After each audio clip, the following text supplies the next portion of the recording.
Hi friends, welcome to life lessons with Satya. నేను ఈ video అయితే మన నిజామాబాద్ వాళ్ళందరి కోసం చేస్తున్నాను.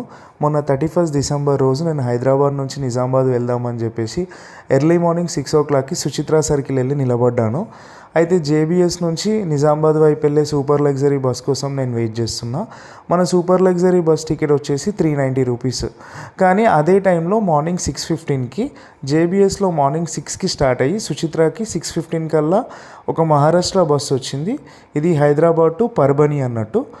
ఓన్లీ సింగిల్ స్టాప్ కామారెడ్డిలో అవుతుంది. దీని టికెట్ వచ్చి ఓన్లీ 290 రూపీస్. ఇంకా నేను చిన్నప్పటి నుంచి అమ్మమ్మ వాళ్ళ ఊరికి మహారాష్ట్రకి వెళ్ళేవాడిని కనుక నాకు మహారాష్ట్ర బస్ డ్రైవర్స్ యొక్క ఎఫిషియన్సీ తెలుసు. పర్ఫెక్ట్ డ్రైవింగ్, ఆన్ టైం 9 o'clockకి నిజామాబాద్లో డ్రాప్ చేసేసారండి. మనకు 100 రూపీస్ ఫేర్ కూడా సేఫ్ అయింది. బస్సు కూడా చాలా క్లీన్గా కండిషన్గా ఉంది. మీరు ఎప్పుడన్నా నెక్స్ట్ టైం వెళ్తే ఇది యూజ్ చేయండి.